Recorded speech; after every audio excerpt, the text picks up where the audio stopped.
Benito Pavón y Suárez de Urbina, Sevilla, 1895 a Panamá, 1958. Era diputado por el Partido Sindicalista, que se integró en el Frente Popular.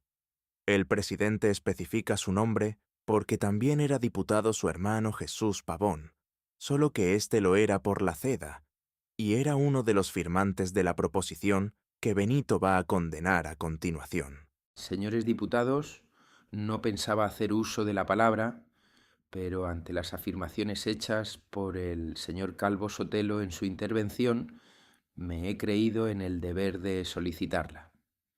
El señor Gil Robles y el señor Calvo Sotelo han venido aquí con esta proposición no de ley a acuciar al gobierno para que emplee los resortes del poder en contra de las masas populares que ellos dicen están subvirtiendo el orden nacional, pues esta es en concreto la petición que hacen al gobierno, y porque eso es sencillamente lo que encierra esa proposición, yo, traduciendo el sentir de una parte del pueblo español, tengo que levantarme en contra de esa proposición no de ley, y me he de levantar llamándome la atención extraordinariamente que las derechas se sientan como asustadas y asombradas de lo que está ocurriendo actualmente en España. Han olvidado ya, seguramente, su propaganda preelectoral, aquellos carteles en que anunciaban que la venida del Frente Popular sería la ruina total de España, que caerían sobre ella toda clase de fieros males, que el Frente Popular representaría la destrucción inmediata de toda la economía y de todo el orden social, que España sería una especie de infierno, conjunto de todos los males sin mezcla de bien alguno. Y cuando al lado de aquellas profecías jeremíacas que hacían el señor Calvo Sotelo y los suyos a través de aquellas propagandas, se ve lo que ha ocurrido después del triunfo del Frente Popular. Lo que asombra es que no hayan tomado la actitud de venir aquí a cantar el fracaso de sus profecías y a decir que efectivamente no había ocurrido ninguno de los males que ellos temieron. Porque entiéndalo bien el señor Gil Robles, que nos anunciaba a todo pasto que el triunfo del Frente Popular era el triunfo de la revolución en España. Toda revolución social, con sus neurosis legítimas y naturales, produce una serie de males que nadie se puede asombrar de que se den en la realidad. Y cuando se habla de un orden que no existe, cuando se habla en nombre de unos intereses que no están, ni mucho menos, en la situación de ruina que ellos afirman, sino en actitud ofensiva contra un régimen, no hay derecho, señores diputados, a pedir al gobierno una mayor aplicación de los resortes del poder. La actitud de las derechas es sencillamente una actitud de sensibilidad enfermiza, de sensibilidad equivocada, la de aquellos que no se asustan del desorden real que existe en la sociedad, que no sienten el dolor inmenso que representa que haya 600.000 parados en España, que no les produce eso una reacción sentimental, y en cambio se asustan de que haya 4 bombas, de que se produzcan 4 muertes, de que existan unas cuantas huelgas. Eso no representa nada al lado del dolor constante, terrible, que significa la existencia de ese mal latente del régimen capitalista que ellos defienden. Hay que proclamar con las organizaciones obreras y hay que proclamar con los elementos del Frente Popular una verdad formidable. Aquí se ha hablado, confundiendo las cosas, de desorden huelguístico y de atracos.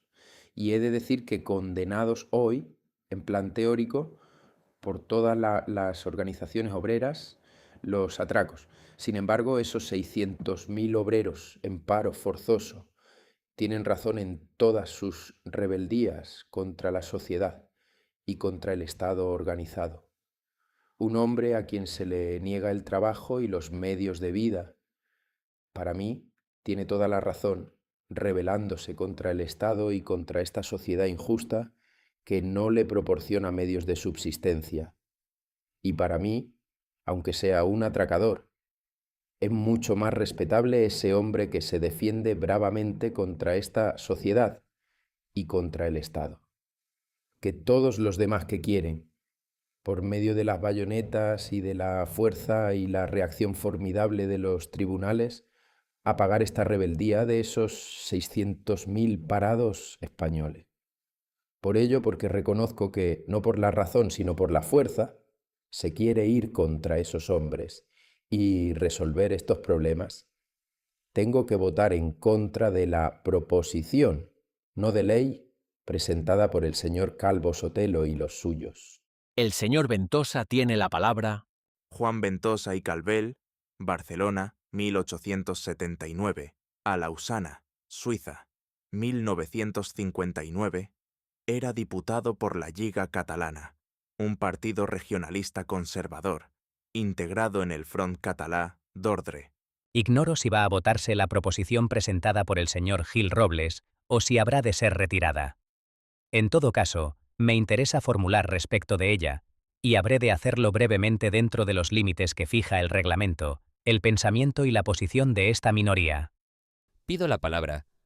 Me mueve a hacerlo el hecho de tratarse de un problema fundamental, yo diría el más fundamental de los problemas que existen hoy planteados en España, como es el de la situación que en los diversos órdenes de la vida española existe y el de la actitud que en relación con la situación presente sigue el gobierno. Situación del país. El señor Gil Robles ha hecho un relato impresionante, en el cual aparecían resumidos los datos estadísticos que en los diversos aspectos de violencia venían a concretar todo lo que ha ocurrido en los últimos meses desde el 16 de febrero hasta el 15 de este mes. El resumen era ciertamente impresionante, pero yo he de decir que me producía mayor alarma que la relación de los hechos violentos, la posición adoptada por el señor presidente del Consejo de Ministros, que dando pruebas de un optimismo realmente inexplicable, encontraba que la situación era bastante agradable y bastante soportable, y yo no sé si llevado por su temperamento o por el optimismo ministerial, llegaba a negar el carácter dramático de estos hechos, que reconocían, aunque trataran de excusarlos y de explicarlos, los mismos representantes de las minorías socialista y comunista, el señor de Francisco y la señora Ibarruri. Realmente, yo no creo que pueda entrarse en controversia con el señor presidente del Consejo de Ministros. Si a su señoría le parece que la situación no es alarmante ni es grave, que los hechos violentos que se han producido en los últimos tiempos, y concretamente durante el gobierno de su señoría, no colman la medida de lo soportable, yo no habré de entrar a refutar la afirmación de su señoría. Habré de dejarle la responsabilidad de esta afirmación ante España y ante el extranjero, que en todas partes, desgraciadamente, son conocidos los hechos que aquí han ocurrido, y en todas partes, lo que habrá de parecer inverosímil es que un presidente del Consejo de Ministros encuentre que esta situación no colma la medida de lo que puede soportar una autoridad y un gobierno. Se dice que el desorden público que denunciaban Gil Robles y Calvo Sotelo era exagerado, en el sentido de que no era superior al que había vivido España en muchas otras épocas recientes. Y eso es verdad, y no es menos cierto que se trataba de una estrategia para desacreditar al Frente Popular frente a un sector decisivo de la opinión pública. Pero también es cierto que, aun siendo normal respecto a lo habitual en España, no lo era respecto a lo que se consideraba normal en cualquier país europeo occidental. Yo no quiero, pues, entrar en discusión sobre esto ni quiero entrar a examinar este recurso fácil de que las provocaciones son las determinantes de los hechos violentos. Mucho más que estos mismos hechos violentos, que pueden ser provocados o producidos en un momento de pasión, es lamentable el estado de subversión moral que existe en España. Estado de subversión moral que se manifiesta en las palabras de violencia, de encono, de odio, de persecución. Yo creo, señor presidente del Consejo de Ministros y señores diputados, que mucho más grave que todo lo que puede decirse respecto a hechos concretos, es el argumento que ha estado esgrimiendo la señora Ibarruri, con ovaciones clamorosas de la mayoría, repitiendo en parte un argumento formulado por el mismo señor presidente del Consejo de Ministros, diciendo que lo que pasa ahora viene justificado por lo que ocurrió 2 años antes. Yo no quiero saber lo que ocurrió. Por mi situación soy ajeno a ello, yo no quiero entrar a juzgarlo, pero quiero admitir, por vía de controversia, como hipótesis, que realmente, los que ocuparon el poder en el bienio pasado hubieran cometido excesos e injusticias. Pero, ¿es que los excesos y las injusticias de unos pueden justificar el atropello, la violencia y la injusticia de los demás? ¿Es que estamos condenados a vivir en España perpetuamente en un régimen de conflictos sucesivos, en que el apoderamiento del poder o el triunfo de unas elecciones inicien la caza y la persecución y el aplastamiento del adversario? Si fuera así, habríamos de renunciar a ser españoles, porque ello sería incompatible con la vida civilizada en nuestro país. Muy bien. Eso sí que es un buen argumento. ¿Y una lección de democracia? Pero, además, señor presidente del Consejo de Ministros, no es solo esto, es que en las palabras de su señoría venía justificada aquella frase, que se hizo famosa no solo aquí, sino fuera de las fronteras de España, y que fue repetida en los periódicos franceses, de que el gobierno era beligerante. Su señoría en el Banco Azul ha aparecido hoy, una vez más, como beligerante ante los conflictos que se producen en España, y ha tenido su señoría palabras que no pueden conducir a otro resultado que a enconar la violencia en las luchas entre unas clases y otras, y entre unos españoles y otros. Muy bien.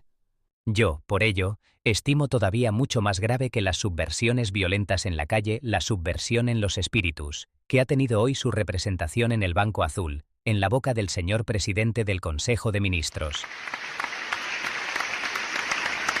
Pero, además, y ello excluye toda discusión posible, de si son hechos espontáneos, o si las violencias de hoy pueden justificarse por las violencias de antes, hay otros aspectos de subversión y de desorden. Yo no quiero hacer referencia a algo que, pronunciado por el señor Calvo Sotelo, ha merecido una réplica vehemente del señor presidente del Consejo de Ministros.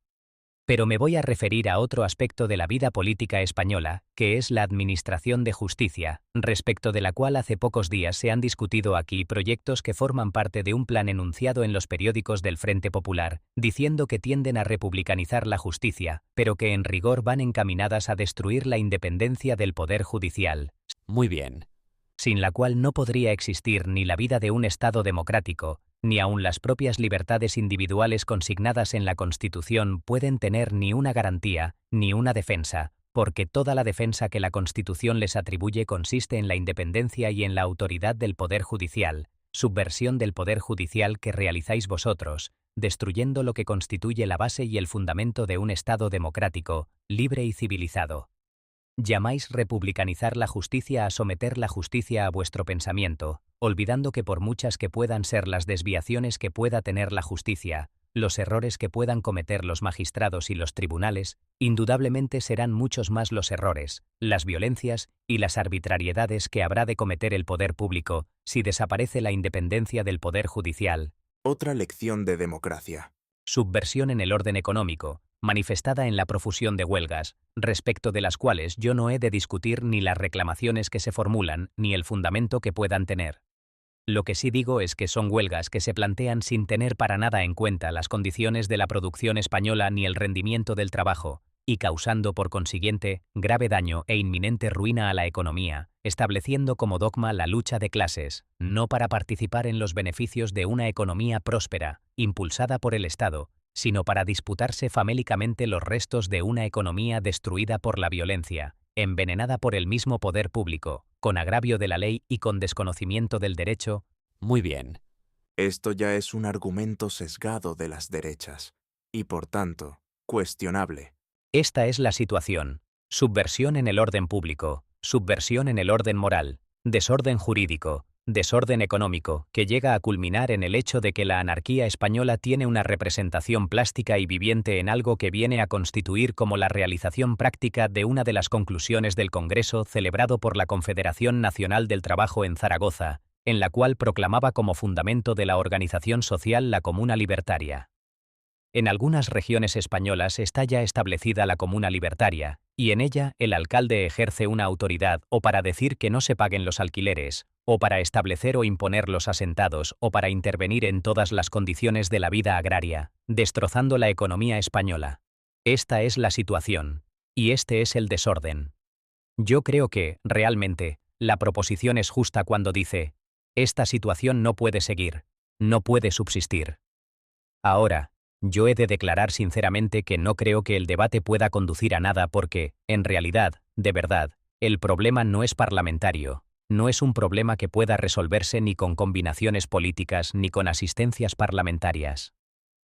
Lo estamos viendo desde que este gobierno está en el poder, mejor dicho, desde que subió al poder el gobierno que le precedió. Se proclama la necesidad intangible del mantenimiento del Frente Popular. Yo he de declarar, como he dicho muchas veces, que estamos en un momento en el cual creo que toda consideración de partido tiene que subordinarse al supremo interés del país, y por consiguiente, que me interesa muy poco en sí misma la subsistencia o desaparición del Frente Popular. Pero he de proclamar claramente que yo, que creo, que el Frente Popular pudo ser un arma electoral formidable, estoy convencido de que no puede ser un instrumento eficaz de gobierno porque es una combinación imposible la de marchar unidos, para realizar una obra constructiva, los que pretenden destruir las organizaciones democráticas y la sociedad capitalista y la organización presente, y aquellos que siguen afirmando todavía que quieren mantener las instituciones democráticas y el régimen capitalista, aunque sea con tales o cuales condiciones. Forzosamente hay una contradicción, hay una diferencia de rutas que tiene que llevar a unos o a otros a la impotencia y a todos a la perturbación. La consecuencia de ello que estamos viendo es la impotencia parlamentaria. Formula el gobierno unas declaraciones y a esas declaraciones responden brutalmente los hechos. Se presenta una cuestión de confianza. El gobierno obtiene la asistencia de una gran mayoría, los aplausos fervorosos de una gran mayoría. ¿Y qué? Al día siguiente la situación sigue exactamente en los mismos términos en que estaba antes, yo diré en términos de mayor gravedad todavía, porque el gobierno, para obtener la asistencia parlamentaria y los aplausos de la mayoría y el voto de confianza, incurre en claudicaciones de palabra, cuando no son de hecho, por parte de los elementos socialistas y comunistas. La asistencia parlamentaria no significa otra cosa que una táctica encaminada a ir preparando una revolución, que proclaman, que anuncian, que desean y que propugnan. Ese era el quid de la cuestión, y no la situación de los menesterosos. La parte de la población española que se oponía a las reformas sociales era mínima. La que se oponía a dar alas al comunismo era mucho mayor, solo que lo segundo llevaba a lo primero, por aquello de no dividir fuerzas. Podría decirse que el mayor obstáculo para aliviar la situación de los campesinos y proletarios era el comunismo. No hay más que una solución posible para poner término a esta situación. No puede consistir la solución en combinaciones políticas ni parlamentarias, sino que la única solución consiste en que el gobierno realice uno de los puntos fundamentales del programa del Frente Popular, que afirme en todo su vigor el principio de autoridad, el principio de autoridad que es indispensable en todos los regímenes, izquierdas, derechas, cualquiera que sea el matiz político, si el régimen quiere subsistir, porque sin autoridad no puede haber más que la anarquía o un régimen de dictadura o de fascismo. Y habéis de convenceros de que todas las amenazas y todas las supuestas o reales provocaciones del fascismo y todos los intentos de subversión no obedecen a ninguna convicción doctrinal, no son más que el producto del desorden que se proyecta sobre la sociedad española y que promueve un movimiento de irritación que no responde a ninguna convicción política, sino que busca simplemente oponer una violencia a otra violencia. Eso es casi exacto. No obedecían a ninguna convicción doctrinal de carácter económico. No es cierto que media España se opusiera ferozmente a las reformas sociales, pero sí a la evidencia de que el comunismo era una grave amenaza para la sociedad en su conjunto, de lo cual el desorden público era un síntoma más o menos artificial, en cuanto a que estaba provocado en parte por la reacción fascista. Y por ello creo que el gobierno, cualquiera otro que ocupe el Banco Azul, no tiene otro camino para terminar con esta situación de subversión y de desorden y de anarquía en que se vive en España, que imponer en todo su vigor el principio de autoridad, que ello no significa crueldad, señor Casares Quiroga, que no es enviando a unos guardias de asalto a una mina a cometer tales o cuales desmanes de una manera inhumana, como pueden corregirse las violencias. Al contrario, yo creo que no puede haber crueldad mayor que la lenidad en el cumplimiento de la ley y en el mantenimiento del orden. Muy bien.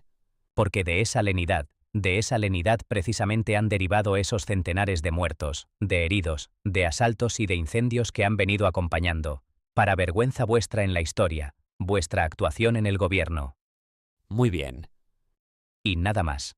Creo que con esta situación en que nos encontramos, no podemos dejar de hablar con toda claridad, repitiendo aquí algo que muchos de los diputados que forman en vuestra mayoría repiten fuera de este salón.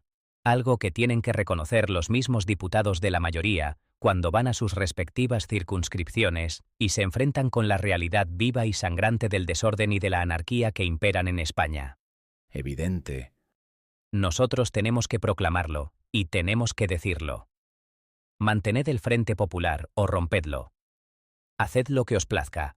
Pero si el gobierno actual no está dispuesto a dejar de ser beligerante para ser un gobierno que imponga a todos por igual, con justicia y con equidad, el respeto a la ley y al principio de autoridad, vale más que se marche. Porque por encima de todas las combinaciones y de todos los partidos y de todos los intereses, está el interés supremo de España, que se halla amenazada de una catástrofe.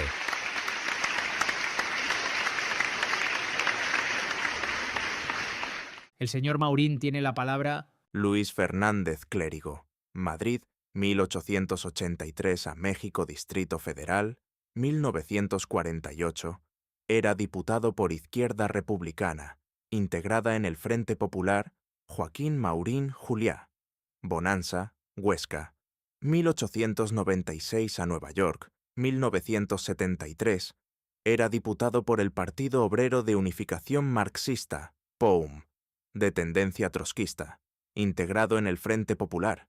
Muy brevemente, para fijar la posición de mi partido. El señor Ventosa, en su intervención, se quejaba de que el gobierno es beligerante ante el problema del orden público. Discrepo completamente de lo manifestado por el señor Ventosa. Yo tengo que hacer una crítica del gobierno precisamente porque después de haber afirmado hace aproximadamente un mes que él sería beligerante ante el problema del fascismo, el gobierno no es verdaderamente beligerante.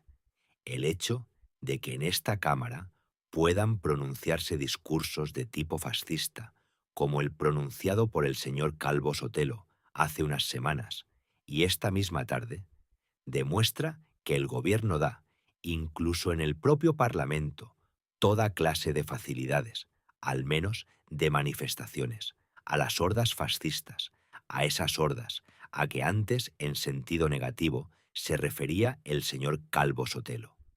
Yo dije al señor Azaña el día 15 de abril en esta misma Cámara: en ese gobierno y en el del señor Casares Quiroga la cuestión está todavía más acentuada. En ese gobierno hay dos contradicciones fundamentales. Y en política, cuando hay contradicciones fundamentales, no se va a ninguna parte o se va inevitablemente al fracaso.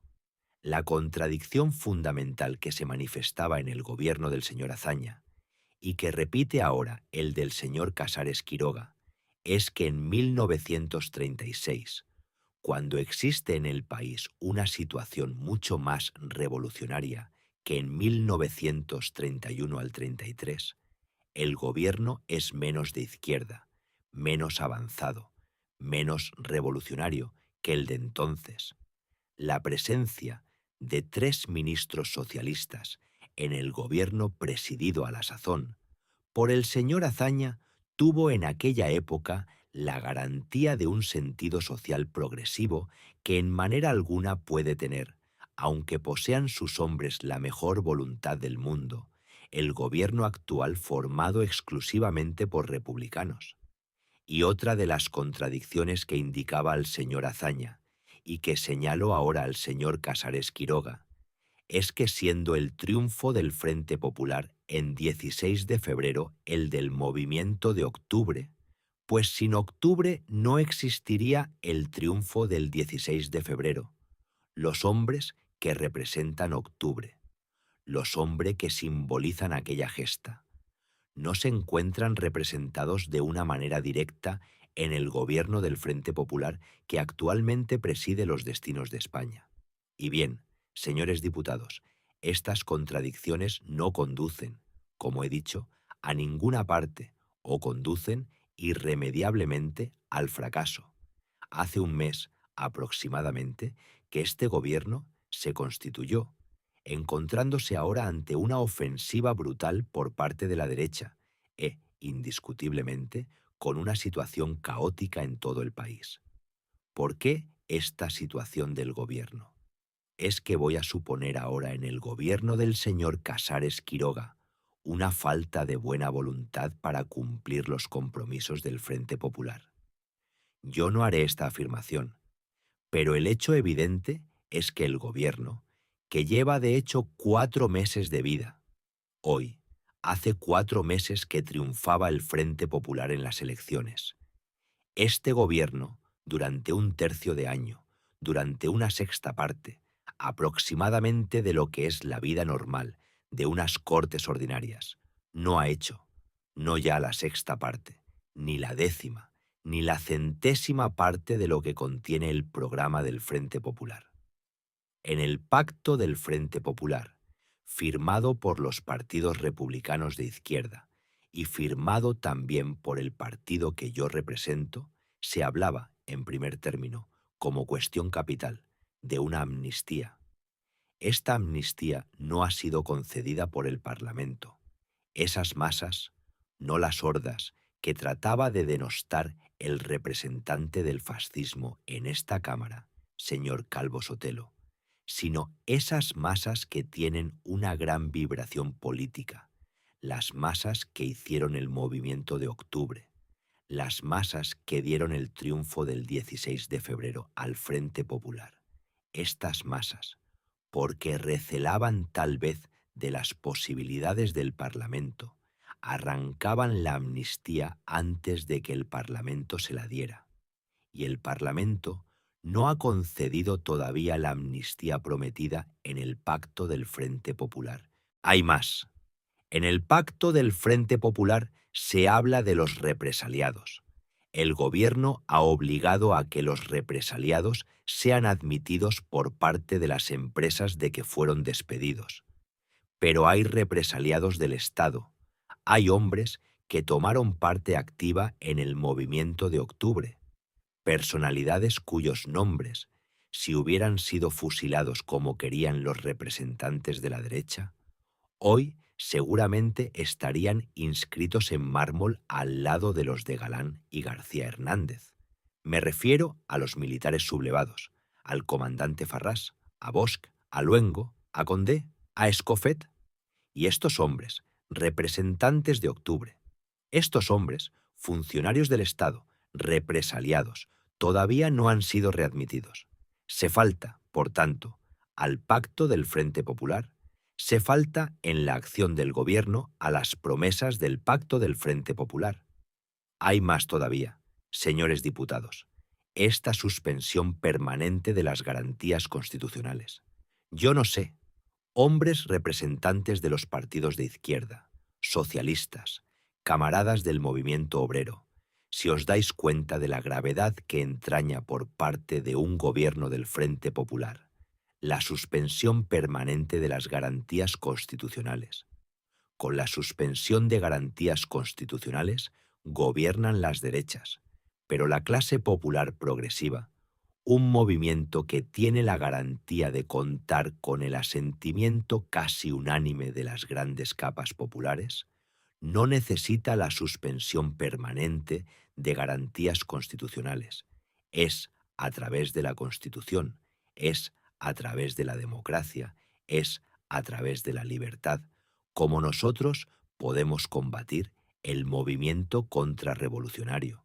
¿Os dais cuenta, señores de la izquierda y señores socialistas, de lo que representa una educación permanente del pueblo español, viviendo en régimen constante de suspensión de garantías? ¿No es esta una educación negativa, en el sentido de que puedan implantarse regímenes que vayan contra la libertad, que dice asegurar la Constitución del año 31? Los peligros de la democracia se vencen con la democracia misma. Aquí se habla de leyes represivas contra los jueces que dictan sentencias favorables al fascismo. ¿Por qué no restaurar el jurado? Y un jurado popular dictaminaría no como quieran los jueces reaccionarios, sino como es el sentido liberal de la población? ¿Por qué no matar esos tribunales de urgencia, engendro equivocado de la República, que dan el poder de una manera omnímoda a los jueces contrarrevolucionarios? ¿Por qué no establecéis la libertad de prensa, que no atacará las ideas progresivas, sino que determinará precisamente una gran corriente popular para ahogar todo que se oponga a esta libertad del sentido progresivo de la prensa? Y en último término, señor presidente del gobierno, si con la libertad de prensa el gobierno ve enemigos declarados en la prensa contrarrevolucionaria, ¿por qué no aplica una medida contra 1, 2, 3 o 4 periódicos y no adoptar una medida general contra toda la prensa, incluso contra la prensa de izquierda? Lo cierto es que hoy, para enterarnos de lo que sucede en España, tenemos que leer la prensa inglesa, la prensa francesa, la extranjera en general. Y aquí estamos in albis. Así se va fomentando un ambiente de desconfianza, de rumor, de descontento, de ansiedad, de inquietud, y esto es, precisamente, lo que utilizan los hombres de la contrarrevolución, en el Parlamento, en su prensa, en sus reuniones clandestinas, para ir creando una atmósfera contraria a la situación actual. No nos engañemos, entre el Parlamento actual y la situación real del país va cada día, profundizándose más un verdadero abismo. El Parlamento, hoy, no representa la inquietud popular. Este Parlamento representaría el anhelo que significaba el triunfo del 16 de febrero, si hubiera hecho una tercera parte del Pacto del Frente Popular. Y ni la tercera, ni la décima, ni la centésima parte ha sido llevada a cabo. Entonces, ¿qué queréis que piensen centenares de miles de campesinos, de obreros hambrientos, toda esa gente vejada por la represión de octubre, todo ese gran movimiento popular que ha ido a una acción porque ha aspirado a una mayor justicia, pero también a un mayor bienestar económico y social? ¿Por qué el gobierno? ¿Por qué vosotros? ¿Por qué nosotros, mayoría? ¿Por qué nosotros, Frente Popular, no hacemos, por ejemplo, una mínima parte de todo que ha realizado el gobierno de Blum a los 4 días de posesionarse del poder? Hay en el país un movimiento de huelga, no de hordas, sino de masa civil, de masas representantes de la verdadera esencia de la nación. Si vosotros veis este gran movimiento huelguístico, no lo atajaréis ni con máuseres, ni con fusiles, ni con medidas represivas. Ese movimiento huelguístico, que tiene una razón de ser, lo apaciguaríais si tomaseis medidas, no de orden coactivo, estas para las derechas, sino medidas de índole económica para la clase trabajadora. La semana de 40 horas, un salario mínimo, una garantía de que los obreros en paro forzoso encontrarían trabajo. Todo eso liquidaría el movimiento huelguístico que actualmente existe planteado en España. Y si no hacéis esto, representantes de la mayoría, del gobierno, del Frente Popular, las huelgas crecerán, habrá mayor malestar, y todo esto hará que vaya intensificándose la ofensiva de la contrarrevolución. Y llegará el momento, como ocurrió en 1933, en que pueda haberse creado un divorcio, un abismo infranqueable entre la voluntad de las masas y el gobierno del Frente Popular. Yo no deseo eso, y porque no lo deseo, señalo el que, a mi entender, debiera ser el camino político seguido por el Frente Popular, para salir de la contradicción actual. Hay una situación prefascista en el país, es innegable. Existe fascismo, ataca el fascismo, lanza bombas el fascismo, ametralla el fascismo, dispara las pistolas el fascismo, es absuelto por los tribunales el fascismo, habla desde los bancos de la contrarrevolución el fascismo, existe el fascismo, y toma en este momento en España las posiciones quo adopta el fascismo cuando nace en determinados países. El fascismo de Mussolini, primeramente, no era un peligro para Giolitti, no era un peligro para socialistas ni comunistas, eran hordas terroristas. El fascismo asaltaba la gran campiña romana y hacía excursiones punitivas, pero no ponía en peligro la seguridad del Estado liberal.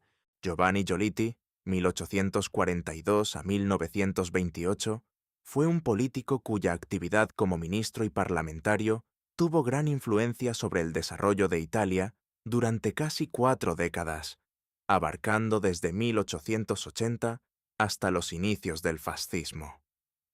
Su marca política fue el transformismo, táctica en la cual los líderes políticos liberales alcanzaban pactos informales para aislar a los sectores de extrema izquierda y de extrema derecha. El fascismo italiano, en sus comienzos, estaba constituido por hordas terroristas que asaltaban los locales de los partidos socialista y comunista, pero aún no era un movimiento que pusiera en peligro la seguridad del Estado. El fascismo, a través del terrorismo, a través de la acción solapada y de la colaboración que le presta la gran burguesía, se prepara para una nueva entrada de los grandes bandoleros de la historia, como los jefes de los movimientos fascistas italiano y alemán, que parecía que se encontraban completamente descartados y, sin embargo, vimos más tarde que tomaban el poder por mediación de golpes de Estado, favorecidos por la gran burguesía. Y esta es una situación en la que nosotros podemos encontrarnos dentro de un año, de 2 o dentro de muy poco tiempo. Llamo a su señoría la atención respecto de que es imposible prolongar indefinidamente el debate.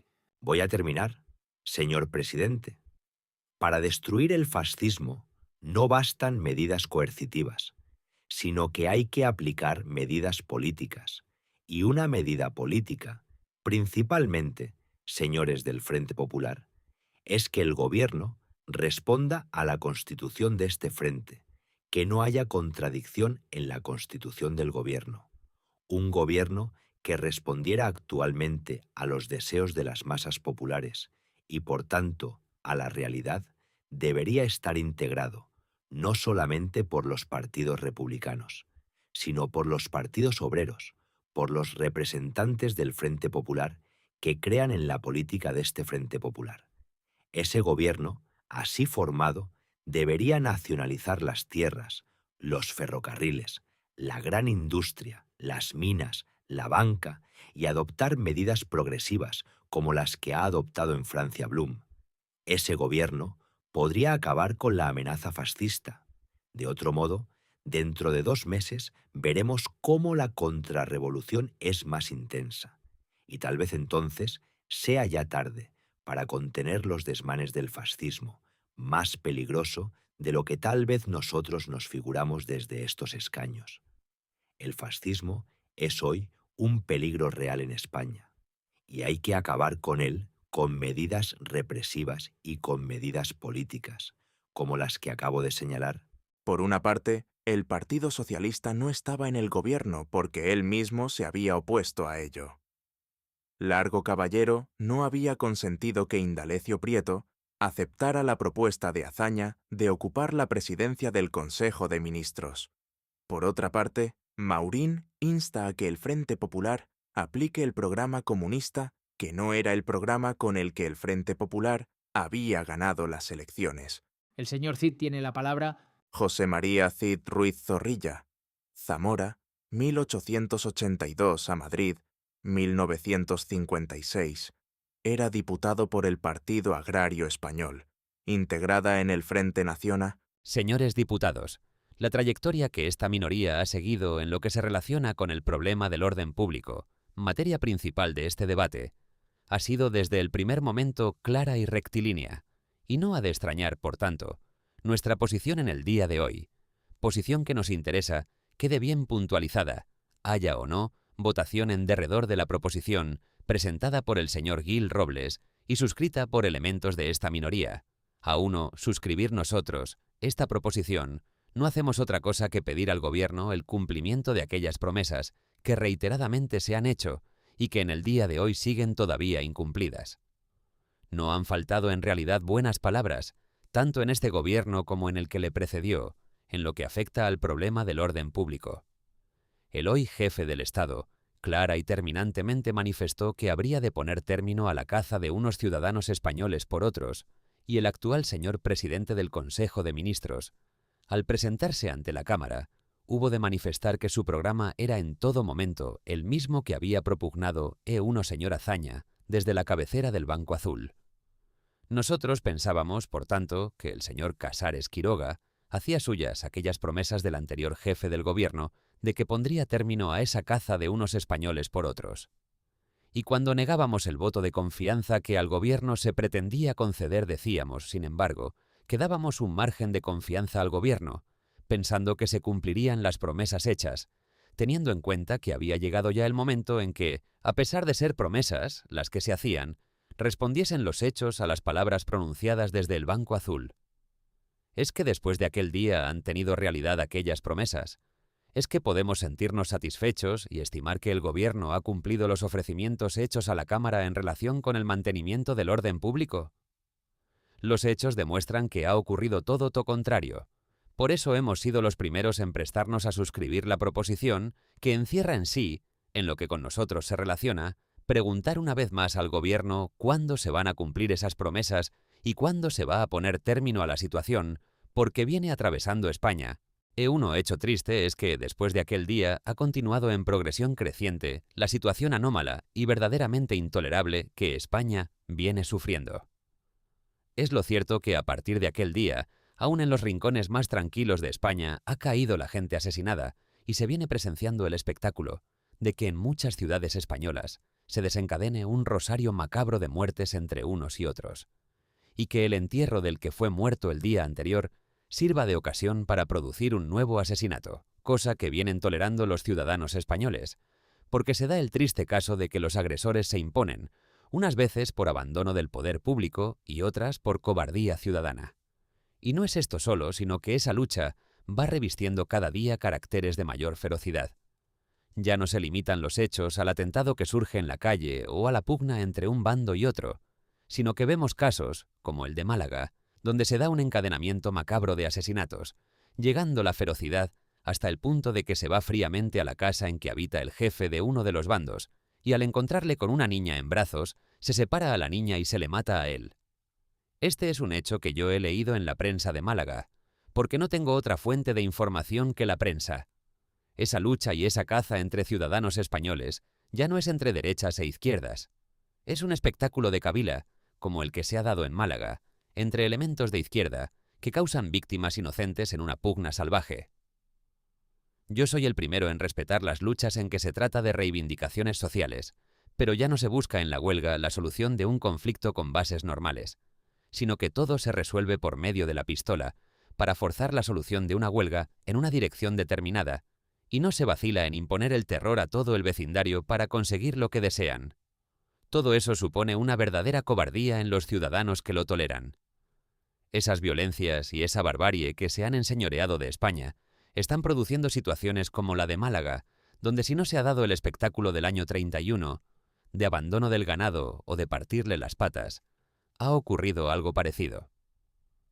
Yo he acudido al señor presidente del Consejo, acompañado de personas que venían a exponerle las quejas de los labradores de la provincia de Málaga, donde se ha dado el caso de que por esas imposiciones de carácter social se ha llegado a tener el ganado 10 días abandonado, y cuando los patronos y los labradores han acudido al gobernador diciéndole que estaban decididos, si no se ponía remedio a la situación, a evitar la muerte del ganado, el espectáculo que se encontraron al regresar a sus cortijos ha sido el de que se habían comido las madres del ganado de cerda a las crías, las ovejas unas a otras y los mulos, después de comerse los ronzales y las cabezadas, se habían comido las crines y las colas unos a otros. ¿Dónde ha pasado eso? En Campillos, provincia de Málaga. Lo que hace falta es que se tenga la valentía de sostener aquí lo que se dice por ahí y de avergonzarse de que ocurran esas cosas. Lo menos que ha de hacer quien tenga sensibilidad es condenar esas barbaridades, háganlas quienes las hagan, pertenezcan al partido a que pertenezcan. Luis Velasco Damas, Martos, Jaén, 1891 a México DF, 1955, era diputado por Izquierda Republicana, integrada en el Frente Popular. Continuamos con el mismo espectáculo de que se ejerza la autoridad por elementos a quienes no incumbe el ejercicio de esa autoridad.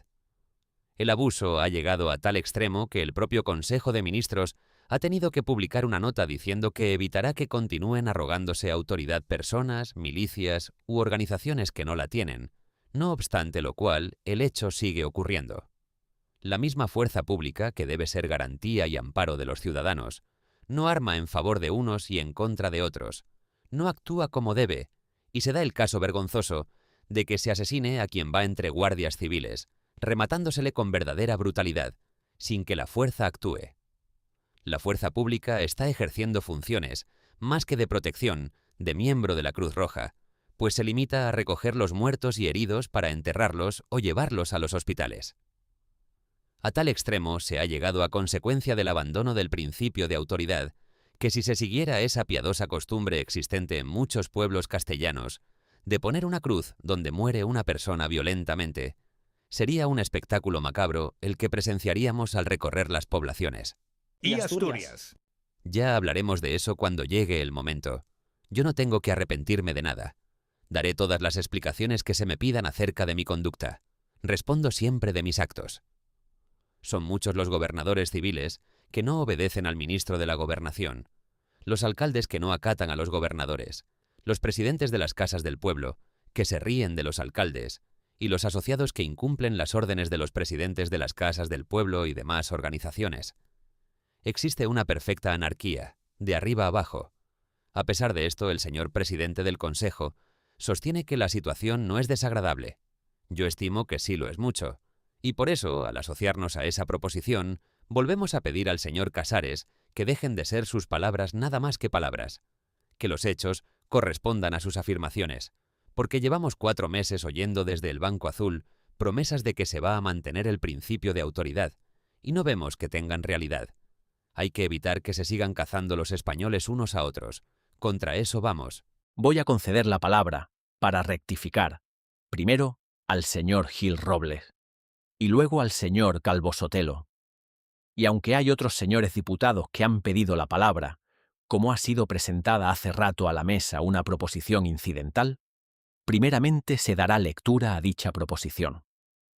El señor Gil Robles tiene la palabra, y lo mismo a su señoría que al señor Calvo Sotelo les ruego la mayor brevedad, en atención a que van a terminar las horas reglamentarias de sesión.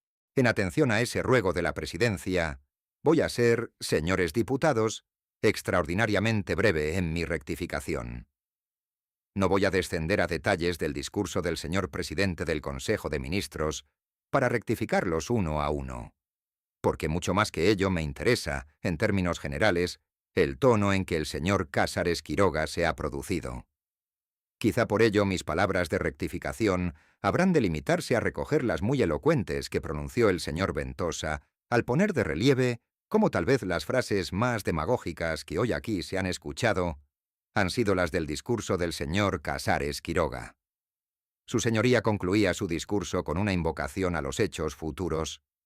Decía su señoría que la España que a su señoría le interesa le creerá cuando vea sus actos. Nosotros vamos a tener la satisfacción de ir recogiendo nuevamente día por día las muestras evidentes de la eficacia gubernamental, y un día tras otro, en debates generales sobre el orden público, o concretamente en cualquiera que en la Cámara se presente, iremos demostrando ante la opinión pública que las medidas de su señoría no encierran en sí eficacia de ninguna clase. Una, sí, y bien triste, tienen siempre las palabras de su señoría. Detrás de cada discurso, un recrudecimiento del espíritu demagógico. Después de cada concesión a la mayoría, una mayor perturbación del orden público. Su señoría puede tener la satisfacción de que, mientras esta tarde buscaba el apoyo del Frente Popular y daba a su señoría la sensación de que, más que director era dirigido, en las calles de Madrid se estaban asaltando las tiendas, en demostración de la eficacia de la política de orden público del gobierno. Muy bien. Hablaba su señoría de que no era cierto que el gobierno ni nadie del Frente Popular que no sintiera veleidades antidemocráticas había pedido plenos poderes. No voy a leer en estos momentos textos más o menos autorizados en gran número, sí uno de gran significación, del cual su señoría y la Cámara me van a permitir que lea 4 renglones. En El Socialista, de 13 de junio de 1936, es decir, de hace 3 días, se escribía en un editorial lo siguiente. Preferiríamos, y lo declaramos sin dolor ni disimulo, que el régimen no tenga que apelar a extremos procedimientos políticos. Pero si no existe otro remedio, sean las fuerzas de la coalición gobernante las que lo hagan. Yo no sé si estas palabras encontrarán hoy dentro de la Cámara un editor responsable, pero de lo que no cabe duda ninguna es de que reflejan el sentir de un núcleo de los que apoyan al gobierno. ¿Que su señoría no quiere los plenos poderes? No me extraña. ¿Qué mayores plenos poderes que los que la Constitución, la Ley de Orden Público y las leyes excepcionales ponen en mano de su señoría? No podrá citar su señoría el caso de ningún estado político que ponga en manos de un gobierno un cúmulo tal de poderes que le asemejale a una dictadura, aunque tenga el apoyo de una mayoría parlamentaria. ¿La mayoría no los quiere? Está en su derecho al no quererlos. Al fin y al cabo, todos sus alardes de autoridad han quebrado hoy por su base, cuando se ha sumado a las palabras más demagógicas que en este salón se han pronunciado esta tarde. Yo pensaba poner aquí fin a esta brevísima rectificación, pero hay algo que me interesa recoger, porque día tras día se ha opuesto como una condenación a mis actuaciones, invocando ejemplos de actuaciones anteriores. Es más, tema gravísimo y delicadísimo se ha planteado hoy, incidentalmente, como si no tuviera importancia bastante para dar motivo a un debate de fondo. Constantemente se ha estado diciendo que la justificación de los excesos actuales está en una política punto menos que criminal, que nosotros, y yo particularmente, hemos desarrollado en esta Cámara. Con deciros que cuando esos acontecimientos ocurrieron, yo no ocupaba puesto alguno en el gobierno. Probablemente adoptaría una posición cómoda para salir del paso. Pero de la misma manera que desde el Banco Azul en cierta ocasión, respondiendo a la responsabilidad del cargo, me levanté a recoger aquellas acusaciones y estar dispuesto a contestarlas hoy. Os digo que no puede quedar en una mera proposición o declaración incidental al margen de un debate de orden público. Eso hay que tratarlo a fondo.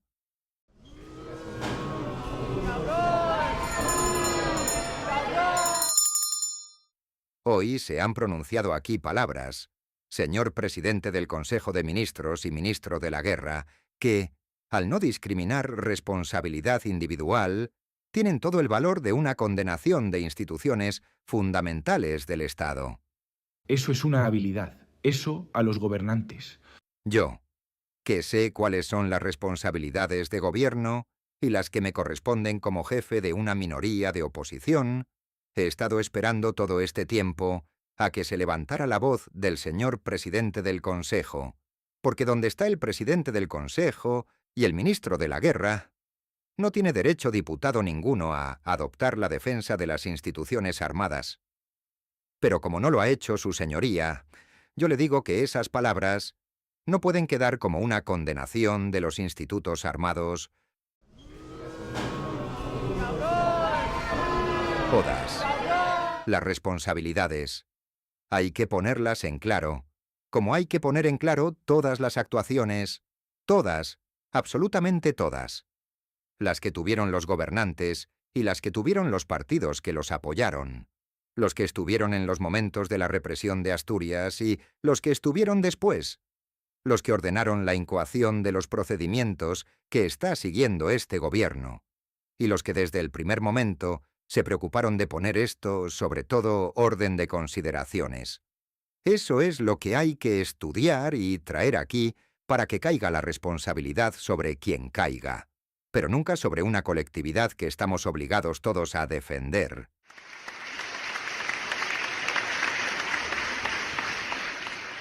Yo no rehuyo responsabilidad, ni discusiones de ningún género.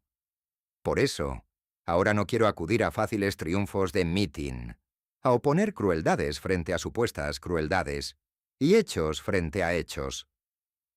Vendré aquí con documentos, con resoluciones de los tribunales, con algo que no ha sido impugnado por vosotros.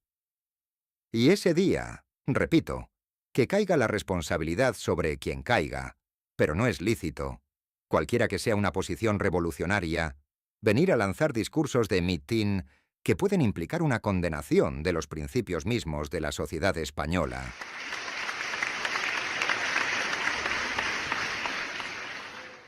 Gil Robles trata de desviar las acusaciones sobre unos hechos sobre los que tuvo una gran responsabilidad, la represión de Asturias, presentándolos como un ataque al ejército en su conjunto. El señor Calvo Sotelo tiene la palabra para rectificar. Antes de recoger, aunque brevísimamente, algunas directísimas alusiones y palabras del señor presidente del Consejo de Ministros, quiero replicar a las que la señora Ibarruri dedicó a cierta señorita de ciertos apellidos.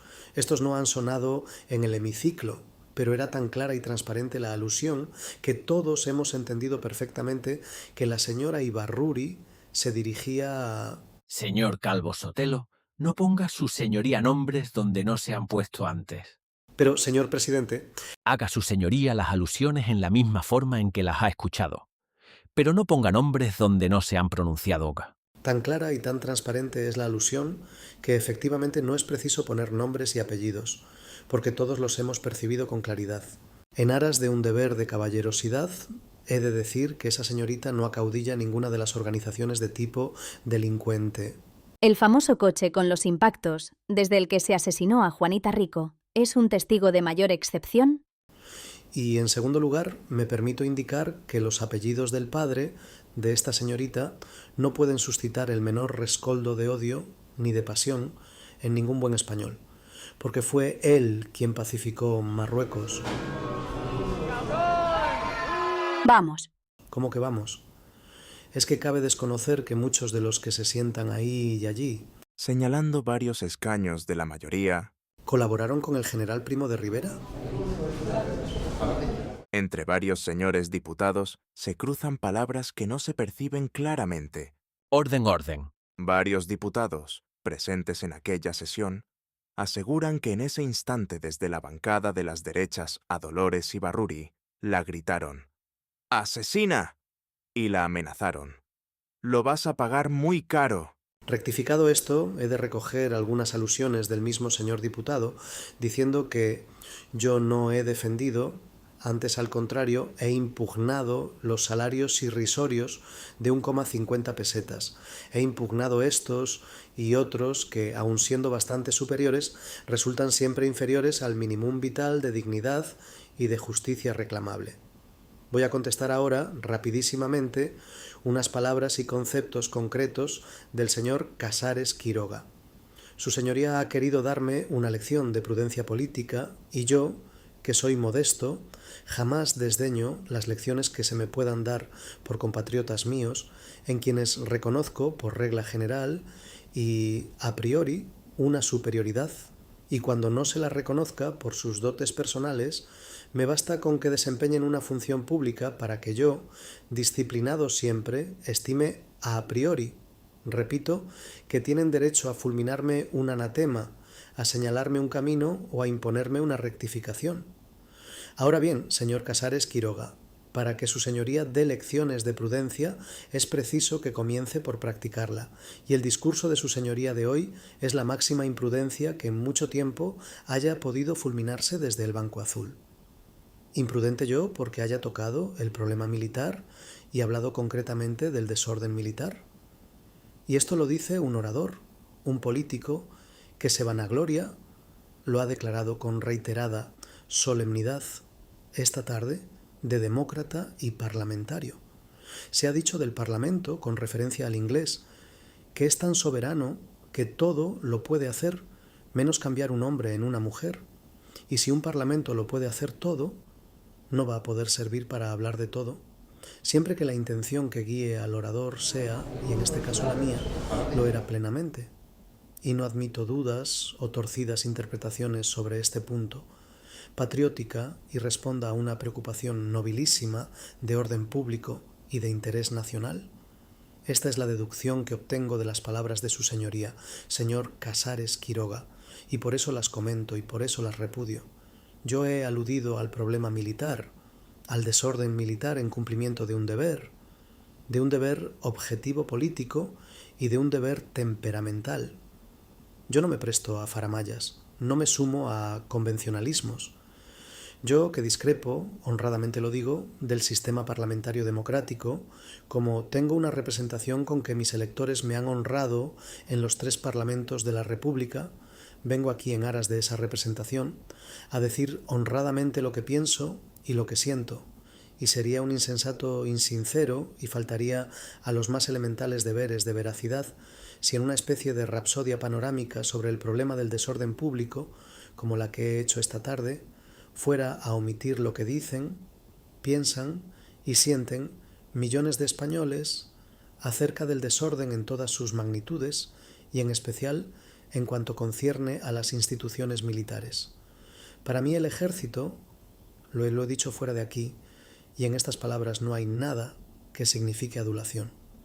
Para mí el ejército, y discrepo en esto de amigos, como el señor Gil Robles, no es en momentos culminantes para la vida de la patria un mero brazo, es la columna vertebral. Y yo agrego que en estos instantes en España se desata una furia antimilitarista que tiene sus arranques y orígenes en Rusia y que tiende a minar el prestigio y la eficiencia del ejército español. Que su señoría ama al ejército, no lo he pesnegado. Que trata de servir al ejército, no lo he puesto en duda.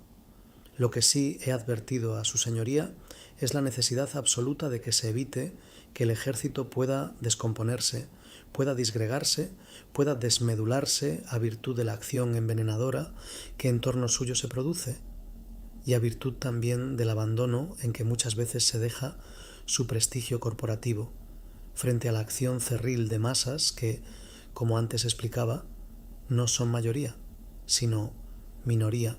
Hace unos momentos el señor Gil Robles se quejaba con razón del silencio que hasta ahora ha reinado en torno a manifestaciones vertidas aquí por la señora Ibarruri.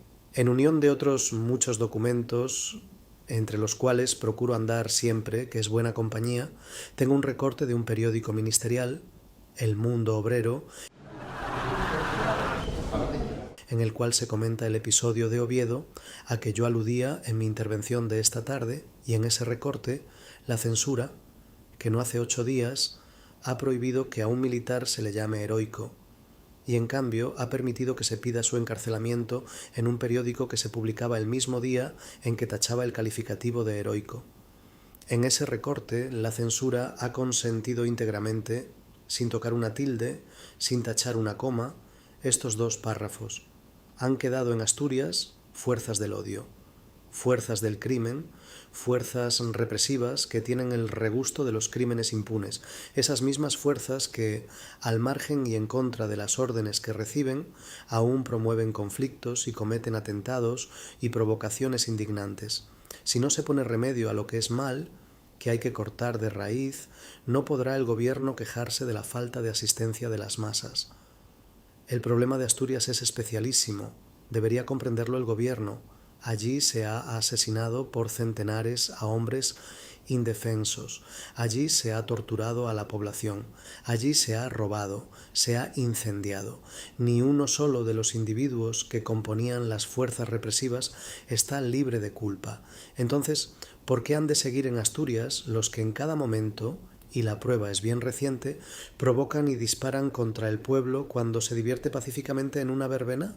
Esto es lo que la censura del Gobierno de la República consiente que se publique sin tachar una tilde, sin suprimir una coma, y encuentro por ello muy acertadas y pertinentes las palabras del señor Gil Robles, que las echaba de menos en su señoría. Nada de adulación al ejército.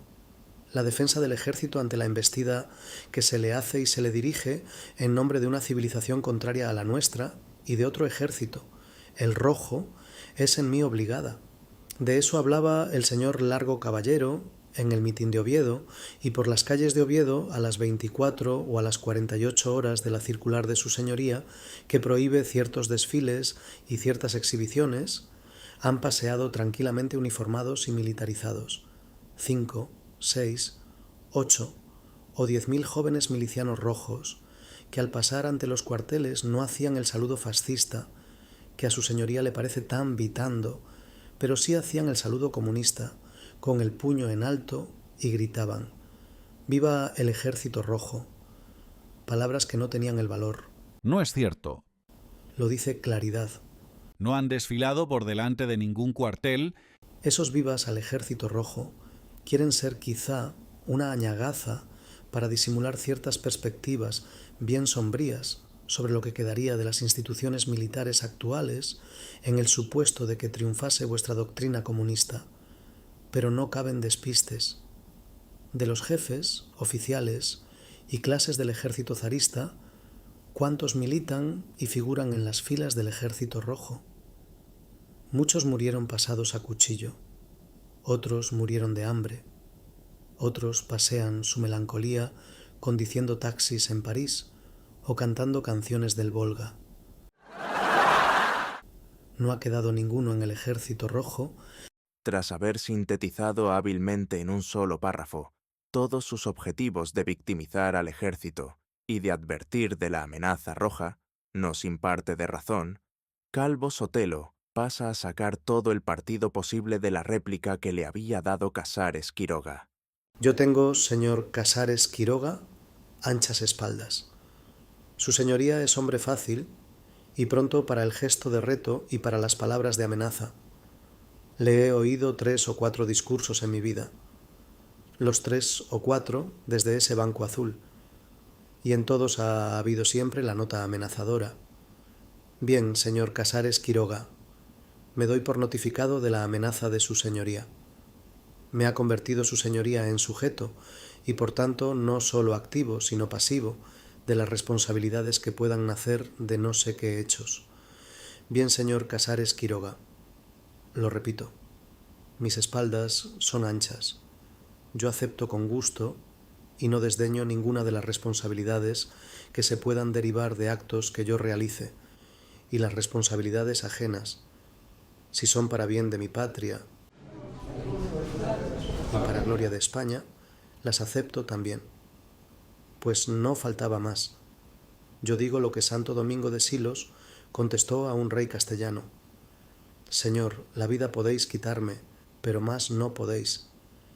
Y es preferible morir con gloria a vivir con vilipendio». Pero a mi vez, invito al señor Casares Quiroga a que mida sus responsabilidades estrechamente, si no ante Dios, puesto que es laico, ante su conciencia, puesto que es hombre de honor. Estrechamente, día a día, hora a hora, por lo que hace, por lo que dice, por lo que calla. Piense que en sus manos están los destinos de España, y yo pido a Dios que no sean trágicos. Mida su señoría sus responsabilidades, repase la historia de los 25 últimos años y verá el resplandor doloroso y sangriento que acompaña a 2 figuras que han tenido participación primerísima en la tragedia de 2 pueblos, Rusia y Hungría, que fueron Kerensky y Károlyi. Kerensky fue la inconsciencia, Károlyi la traición a toda una civilización milenaria. Su señoría no será Kerensky, porque no es inconsciente, tiene plena conciencia de lo que dice, de lo que calla y de lo que piensa. Quiera Dios que su señoría no pueda equipararse jamás a Károlyi.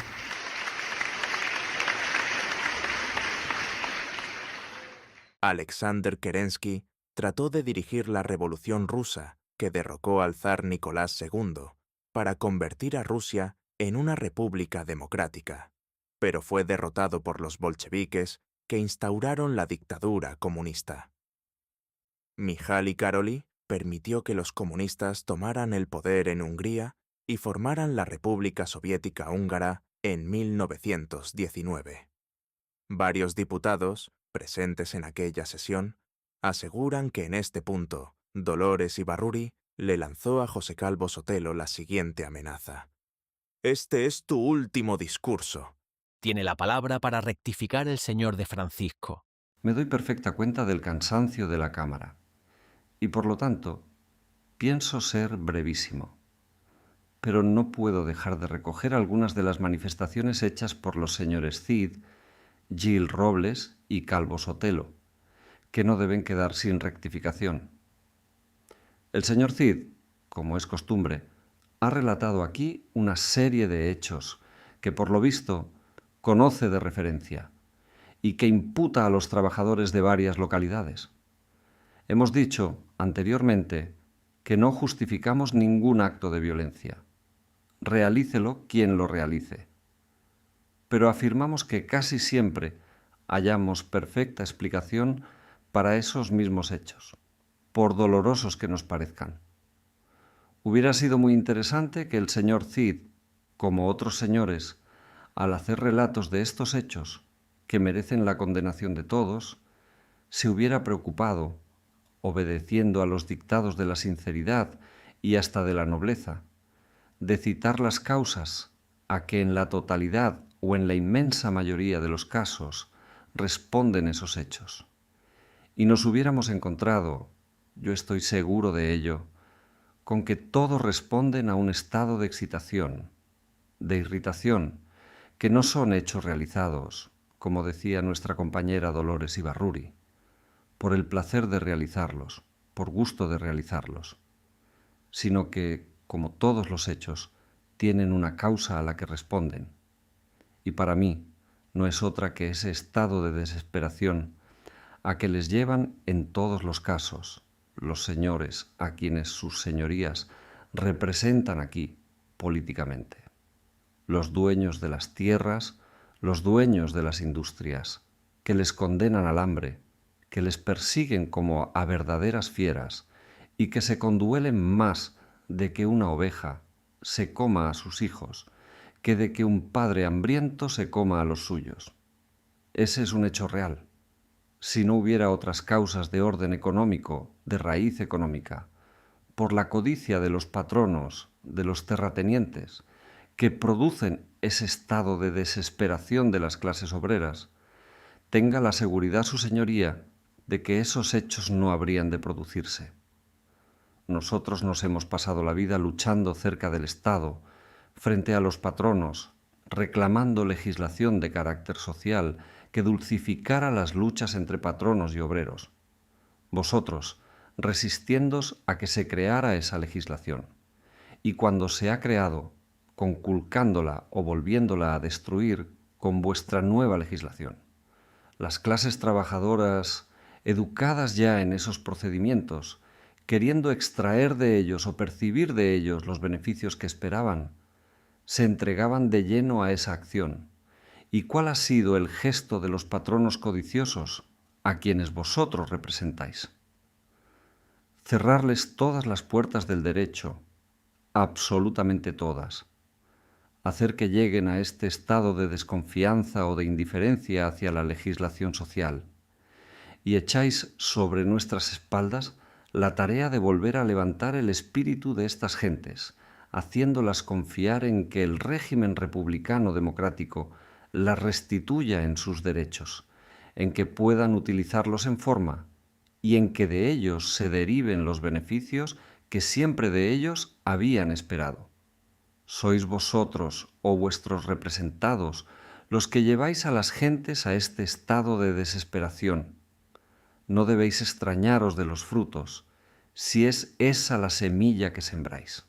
El señor Calvo Sotelo ha hecho una serie de consideraciones que yo no he de recoger, porque se refieren a cuestiones de doctrina. Es muy aficionado a hablar de marxismo, y yo creo que no se ha enterado, a pesar de toda su cultura, el señor Calvo Sotelo, de lo que eso significa, puesto que ahora parece que nos descubre que el Partido Socialista se inclina hacia el marxismo. Esto dijo en su primer discurso. Lo he percibido bien y lo he anotado. Y lo dijo no queriendo enterarse, u olvidando de modo deliberado, que el Partido Socialista, desde su fundación, responde a los principios marxistas, a la doctrina creada por Carlos Marx, que por eso se denomina marxista. De modo que no es ningún descubrimiento. Ya he dicho que no voy a entrar en este género de consideraciones, por razón de la hora y porque no quiero molestaros. Pero ha hecho una afirmación que no es nueva en esta Cámara. Se ha hecho de modo reiterado, y a estas alturas tengo que afirmar que se hace con deliberada mala fe. Solamente así se puede sostener, señor Calvo Sotelo, y es ya una expresión hasta impropia de su señoría, que hombres del Partido Socialista o el Partido Socialista han colaborado con la dictadura. Esa es una afirmación que su señoría, ni ninguno de los hombres de la dictadura, ni nadie que conozca los hechos históricos de nuestro país, puede sostener, sino de un modo caprichoso. El señor Fuentes Pila pide la palabra. Nunca probando los hechos. ¿Me permite su señoría una interrupción? Yo he conversado en el despacho del general Primo de Rivera sobre problemas políticos de Asturias varias veces con el señor Llaneza. ¿Y qué? Señor Calvo Sotelo, por si el argumento le sirve a su señoría para el día de mañana, tengo que decirle a su señoría que yo he estado hablando con el general Primo de Rivera 2 veces en su despacho. Se lo digo por si quiere un dato más. ¿Y en Mieres no colaboró ningún socialista?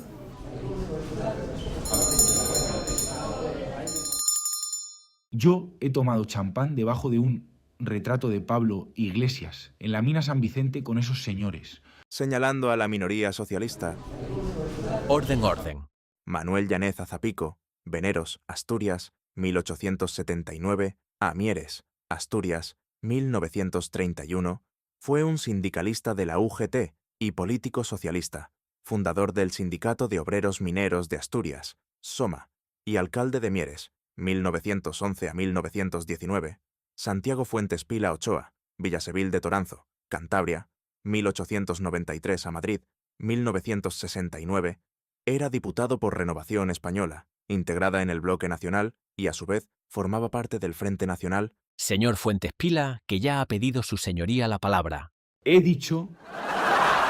Señor Calvo Sotelo, yo he ido al despacho del general Primo de Rivera en 2 ocasiones, de la misma manera que fueron el difunto compañero Llaneza y otros hombres del Partido Socialista.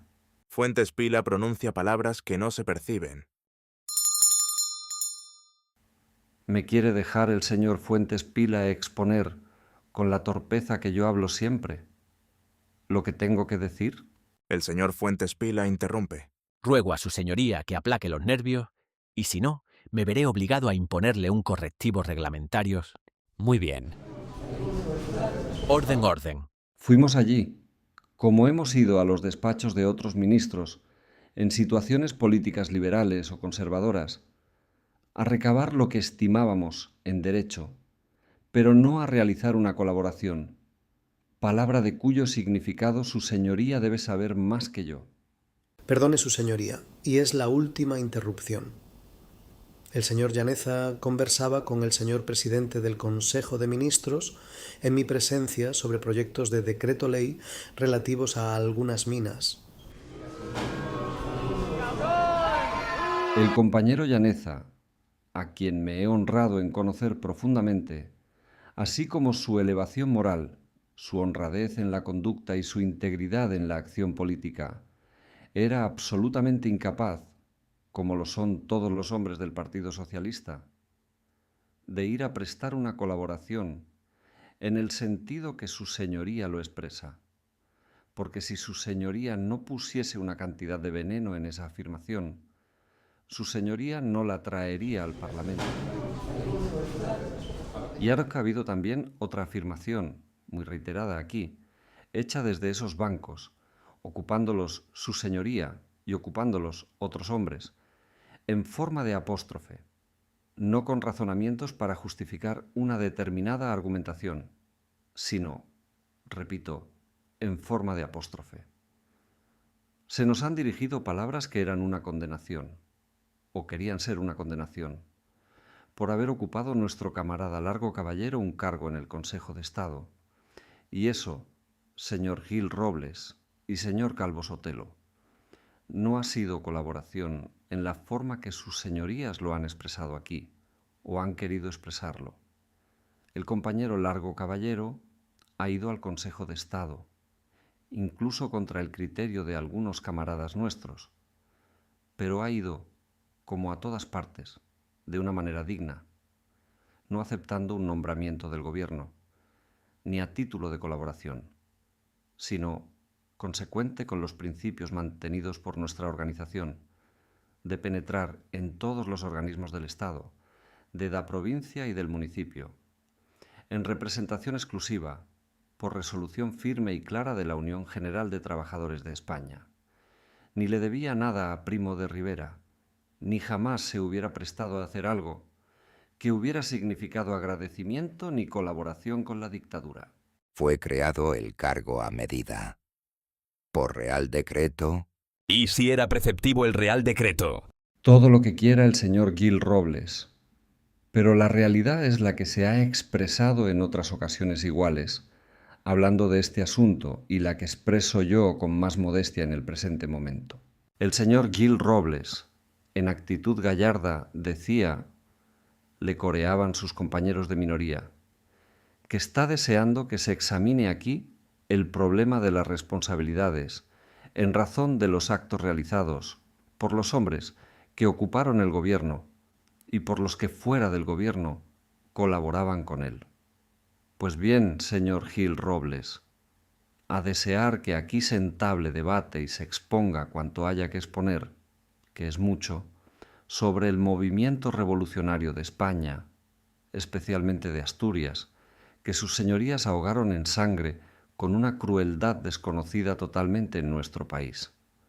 A desear eso, repito, no nos gana su señoría, y si su señoría tiene documentos probatorios, según su criterio, de cuanto haya de exponer, yo anticipo a su señoría que no han de faltarnos documentos que exponer a su señoría más sangrientos y tan veraces, por lo menos como los que su señoría pueda aportar aquí. No nos gana en deseo y somos nosotros los que hace tiempo venimos acuciando al gobierno que apoyamos, para que, cuanto antes, venga un debate que cada día que transcurre sin que se plantee nos parece un siglo. No puede, pues, aventajarnos en ese afán de que se esclarezca todo lo más rápidamente posible. Por último, haciendo alusión a los rumores que estos días han circulado sobre la posibilidad de que pudieran otorgarse al gobierno plenos poderes, versión que, de una manera clara, terminante, absoluta, ha desvanecido esta tarde el jefe del gobierno. El señor Gil Robles ha dado lectura a un suelto publicado en El Socialista y decía que no sabía si habría en esta Cámara y en esta tarde quien se hiciera eco de ese suelto. Pues yo, con toda mi modestia, voy a hacerme eco de ese suelto para decir esto. Somos enemigos acérrimos de los gobiernos de plenos poderes. Y por lo tanto, en cuanto de nosotros dependa, consecuente nuestro pensamiento en este caso, con las declaraciones que esta tarde se han hecho desde la cabecera del Banco Azul, no habrá gobierno de plenos poderes. Pero yo, que no hago en este momento sino querer interpretar el significado de la frase que ha llamado la atención del señor Gil Robles, creo que no tiene otro que este, que si las circunstancias fuesen de tal gravedad por los manejos a que se dedican los hombres que vosotros representáis aquí, el capitalismo español, de lo cual tenemos nosotros también nuestras versiones, nuestras noticias. No está mal el remiendo. Si la situación que se creara por esos manejos, de los que son consecuencia, a nuestro entender, la mayor parte de los sucesos que se están dando en la calle, que no se producirían sin esos manejos.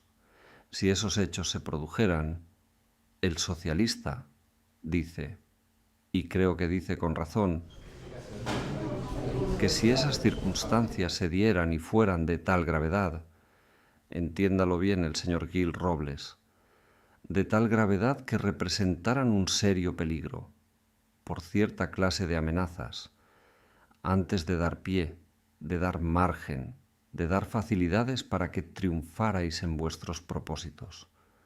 Lo dije ya antes, plenos poderes y lo que fuera. ¿Qué dirá de eso el señor Casares Quiroga? Se va a dar lectura a la proposición incidental que ha llegado a la mesa y de que antes di noticia. Dice así: a las Cortes, los diputados que suscriben, como resultado del debate producido al discutirse la proposición no de ley firmada por los grupos de oposición, proponen que el Congreso declare no haber lugar a votar la proposición indicada y, en su lugar, se vote la confianza de la Cámara al Gobierno para la realización del programa del Frente Popular. Palacio del Congreso, 16 de junio de 1936. Marcelino Domingo, Luis Fernández Clérigo, Enrique de Francisco, José A. Trabal, Emilio Palomo, José Andrés y Manso, Leandro Pérez Urria, Ángel Galarza, José Tomás Piera, Domingo Palet y Barba, José Díaz. Siguen las firmas hasta 20. El señor Domingo tiene la palabra. Marcelino Domingo San Juan, Tarragona, 1884 a Toulouse. Pido la palabra para una cuestión reglamentaria. Que se lean los artículos 99 y 100 del reglamento.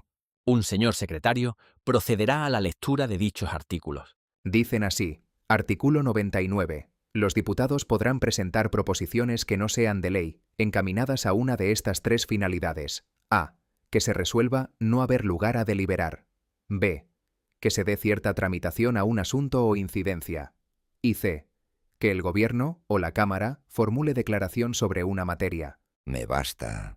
Pido la palabra para que se dé lectura al artículo 101 del reglamento. Así se hará por un señor secretario. Dice así: artículo 101.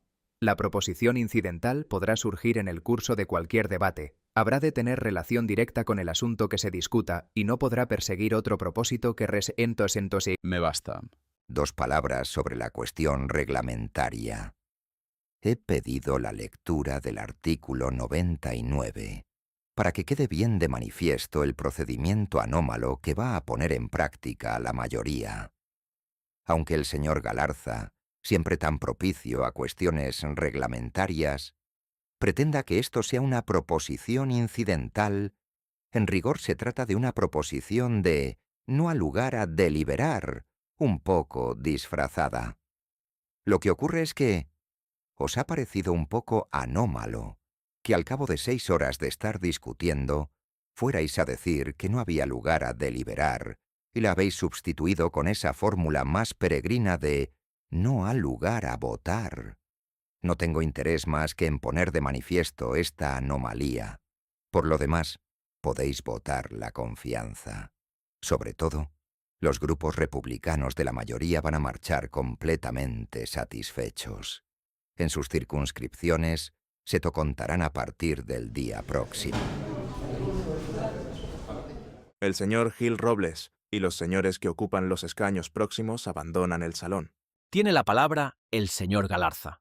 Al escuchar que el señor Gil Robles pedía lectura de los artículos 99 y 100 del reglamento, solicité que se hiciera también la del artículo 101, porque esta no es una proposición de no ha lugar a deliberar, ¿no?, sino una proposición de no ha lugar a votar. Es decir, una proposición incidental que trata de señalar el trámite procedente en determinada cuestión. Habrá alguien que pueda decir que con votar en contra de la proposición no de ley está resuelto todo, pero como la proposición no de ley está habilidosamente redactada para poderla explotar fuera de la Cámara diciendo que la mayoría, republicanos, socialistas y comunistas, ha votado en contra de una proposición en la que se pedía que se restableciese el orden público, nosotros no podíamos caer en esa habilidad de las derechas y decimos, eso no corresponde votarlo. Lo que corresponde votar, como consecuencia del debate, es la confianza en el Gobierno.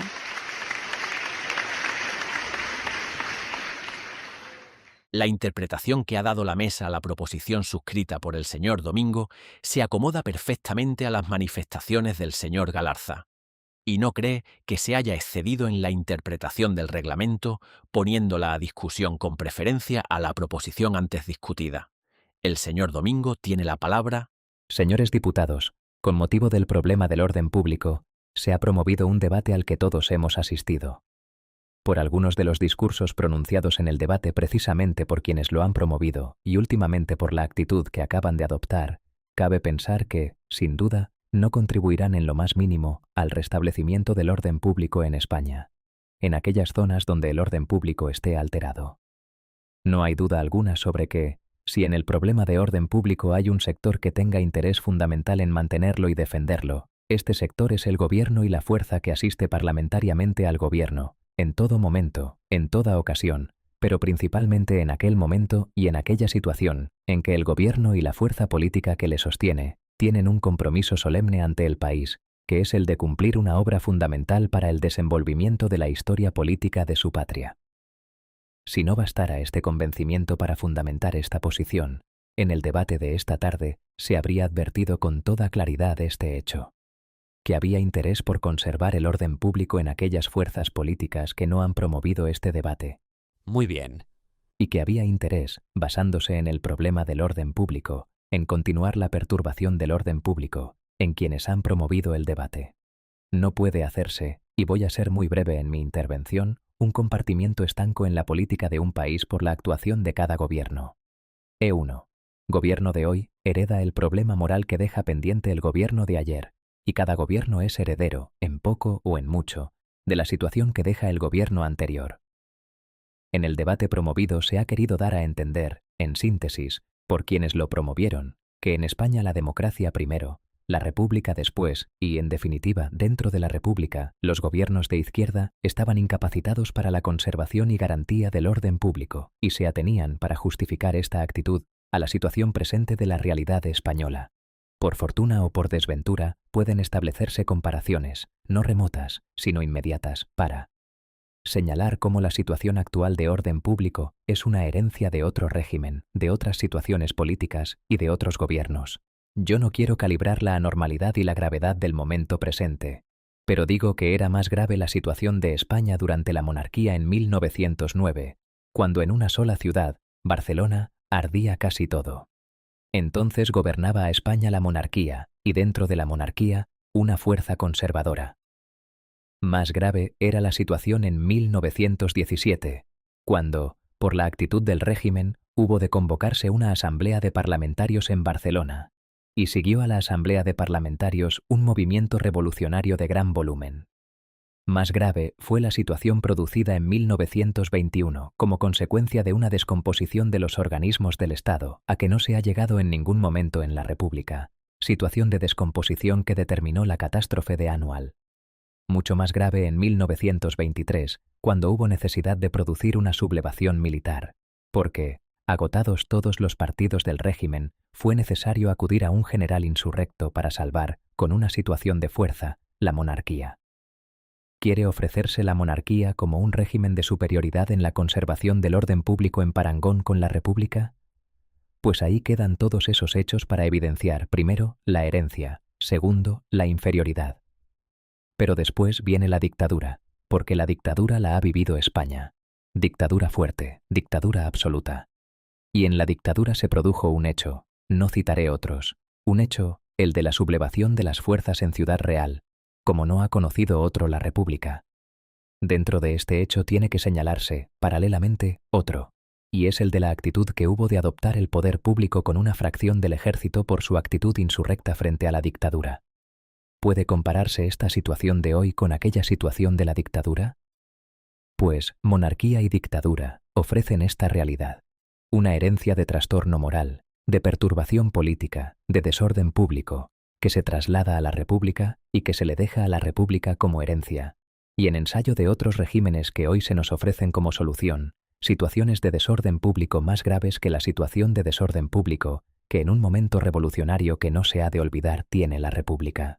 Pero es que a favor de la República ha de señalarse un hecho, y es que la República aspira a instaurar un régimen de paz en España, tanto que la República produce su movimiento revolucionario de cambio de régimen sin que tenga lugar en nuestro país una sola de estas conmociones que actualmente se registran, Es decir, las fuerzas revolucionarias republicanas producen un cambio de régimen sin par en la historia, señalado por su elegancia, dignificado por su gesto generoso, magnificado por su tránsito de paz. Nunca, en ningún país, se ha producido un cambio político como el cambio político que se ha registrado en España por la acción de los revolucionarios republicanos determinando el cambio de régimen. ¿Qué es lo que dentro de la República, nacida en paz, determina otra vez el que entre en ella la herencia de perturbación legada por la monarquía y la dictadura, y vuelva la guerra? Primero, las pastorales del cardenal Segura, que señalan una actitud insurrecta de la Iglesia. Después, el anuncio de los alzamientos del norte, que se preparan y señalan como amenaza contra el régimen. Más tarde, el movimiento militar del 10 de agosto. Es decir, no son las fuerzas sociales avanzadas ni las fuerzas republicanas liberales las que determinan, o al instaurar el régimen, o al desenvolverlo, una situación de desorden público, sino que son las derechas, las fuerzas que se sostienen en las derechas, las que ahora reclaman que se mantenga el orden público, quienes dentro de la República que se inició con paz, que se desenvolvió en paz, producen nuevamente la perturbación política y el desorden público dentro de la misma República. Se inicia en España con el primer gobierno, con el gobierno del primer bienio, un hecho que habría de haber quedado en la historia como ejemplar, y que las fuerzas conservadoras, si hubieran tenido sentido más que de sus egoísmos y de sus intereses de la devoción a esta España que entraba en un momento nuevo de su vida, debían haber saludado como un hecho benefactor. Era el de que en una hora en que en el mundo se está tramitando, por ideas y por hechos nuevos, una revolución social, las fuerzas que en España representaban este sentido se incorporaban a un régimen democrático, colaboraban directamente en una acción de gobierno y permitían que la revolución social fuera en España una evolución pacífica dentro de la democracia creada. Muy bien. ¿Cómo saludaron las fuerzas conservadoras este hecho magnífico y ejemplar, que de haber perdurado hoy daría a España el ejemplo único de las posibilidades fecundas de una democracia nueva? ¿Cómo? Empezando contra aquel gobierno, aquella situación política y aquellas fuerzas sociales, una de las campañas más anárquicas, demoledoras, antiespañolas que se han producido jamás. De la injuria más baja a la calumnia más vil, todo lo que pudieron imaginar como fuerza demagógica para subvertir las instituciones, todo lo intentaron. Todo lo que creyeron medio para demoler aquella fuerza política, para apartar de la acción legal a estas fuerzas sociales, todo lo creyeron lícito. Todo lo que pudieron arbitrar para colocarse frente a aquella situación política y destruirla, todo lo creyeron legítimo. Muy bien. Un suceso desventurado y dramático, el de Casas Viejas, les sirvió de bandera. Y las fuerzas que hoy han pedido el restablecimiento del orden público, en aquella ocasión hicieron contra las fuerzas del Estado la campaña de injurias, de demagogia, de escándalo, de subversión, de ataque, de indisciplina más violenta que se ha conocido. Y no teniendo más que un propósito, el de quebrantar al gobierno que existía, no les preocupó el que soliviantando a las masas populares, señalándoles la responsabilidad de un gobierno al que manchaban de sangre, estas masas populares desertaran ya de la lucha legal, desesperaran de la República, se desencantaran del régimen que habían instaurado y buscaran por otros caminos, por los caminos por los que después han ido, la satisfacción a sus ideales.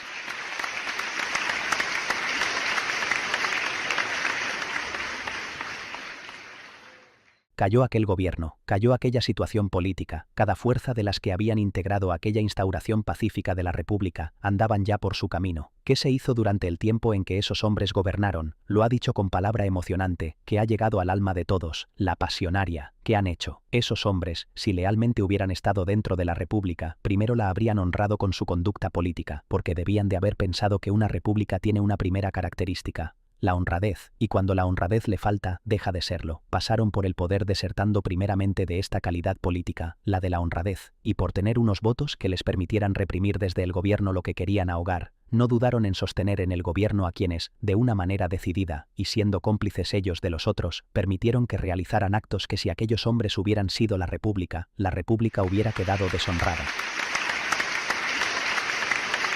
Luego, ¿qué?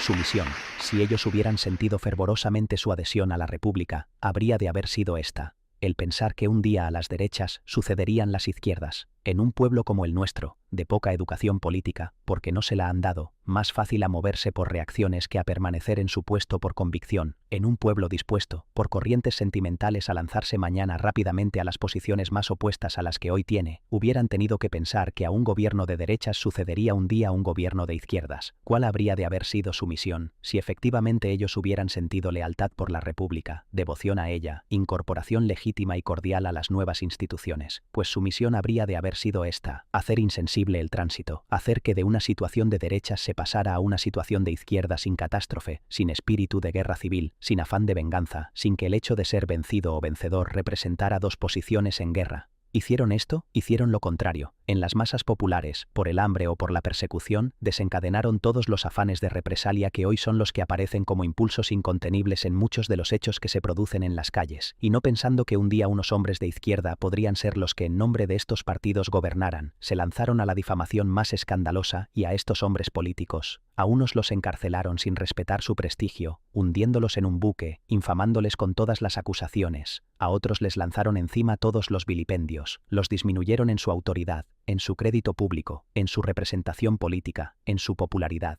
Es decir, envenenaron y desencadenaron las pasiones populares, y a los hombres que el día en que se gobernara en nombre de las izquierdas habrían de gobernar, les disminuyeron en su autoridad, les rebajaron, les empequeñecieron. El resultado había de ser natural. Han sido más fuertes que nunca las pasiones populares, más disminuidos que nunca en su confianza ante la opinión los hombres representativos de los partidos de izquierdas. Piden ahora contención en las masas, la habrían tenido si no las hubieran sublevado. Piden ahora autoridad omnímoda a los hombres de las izquierdas. Tendrían la autoridad que por sus propios merecimientos debían tener si ellos no se la hubieran restado. Y ahora, ya en la oposición, vencidos, no se sabe con qué finalidad, no he de entrar a averiguarlo ya a estas horas, no se sabe con qué finalidad, alentando, o armando o pagando a quienes producen provocaciones que excitan esta cólera popular y la desmandan, y, por otro lado, producido el efecto de la provocación y creado el estado de espíritu justo que una provocación de estas ocasiona, por todos los medios procuran extender un pánico que determine un hundimiento en nuestra moral y que, en definitiva, siendo ellos los vencidos en la lucha, sean los que, por esta situación moral que se crea en nosotros, venzan en nuestra moral. Cuando se les ve, se advierte con verlos y oírlos, que no tienen nada que hacer en la República, que no la han sentido jamás. La República es un régimen para hombres que sienten su deber sin apocamientos, sin histerismos, para hombres que no vengan al régimen con reservas mentales, para hombres que se entreguen plena y fervorosamente al sentido creador de las instituciones republicanas, para hombres que adviertan el momento magnífico que vive España, aun con todos estos trastornos, aun con todos estos episodios dramáticos, aun con todas estas alteraciones, el momento magnífico que vive España, entrada en cauces nuevos, señora de sus destinos, con fuerte emoción histórica, con afán de horizontes y con impulsos en su alma para llegar al horizonte donde mira su afán. Quien no tenga este espíritu creador no está en la República. No están en la República esos hombres que se van del Parlamento cuando en el Parlamento se debaten, con altura, temas republicanos. Muy bien. No están en la República. Y es preferible que por estas actitudes se vayan descubriendo, y que se vayan descubriendo en momentos como este, en que, con invocación del orden público, se advierte que los fomentadores del desorden público son ellos, tan fomentadores que uno de los discursos pronunciados por uno de esos hombres que aspiran a tener una mayor representación dentro de las fuerzas conservadoras españolas, es uno de los discursos más demagógicos que se han pronunciado ante un país convulso, sensible, en que todo está dentro de un cauce nuevo. Si el discurso de uno de estos hombres tuviera el efecto que posiblemente él ha aspirado a producir, todos los actos realizados en la calle, los de mayor desmán, los más insultantes, los más violentos, los más demagógicos, todos los actos cometidos en la calle, no representan para el desorden público un acto de mayor gravedad que el realizado por ese hombre con su discurso. Y nada más.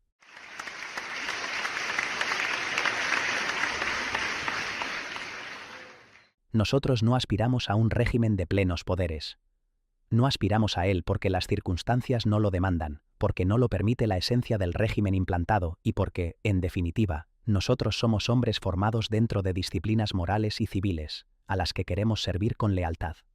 Queremos autoridad, pero autoridad republicana, es decir, autoridad ágil, dinámica y legal, autoridad que nazca de las responsabilidades políticas que se han comprometido en pacto solemne, autoridad que esté en el cumplimiento de ese pacto, autoridad que nazca del impulso que el sufragio universal ha dado nuevamente a la República. Esta es la autoridad que queremos, y porque la vemos en el gobierno que se sienta en el banco azul, y la sentimos nosotros entrañablemente, no hacemos como los que se sientan ahí enfrente, que pídenlo, que no dan. Nosotros pedimos autoridad porque tenemos el convencimiento de que con nuestra colaboración se la damos al gobierno, a quien se la pedimos.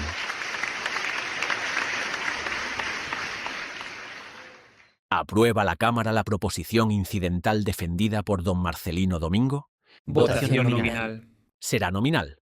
Comienza la votación. Verificada esta, fue aprobada la proposición incidental por 207 votos.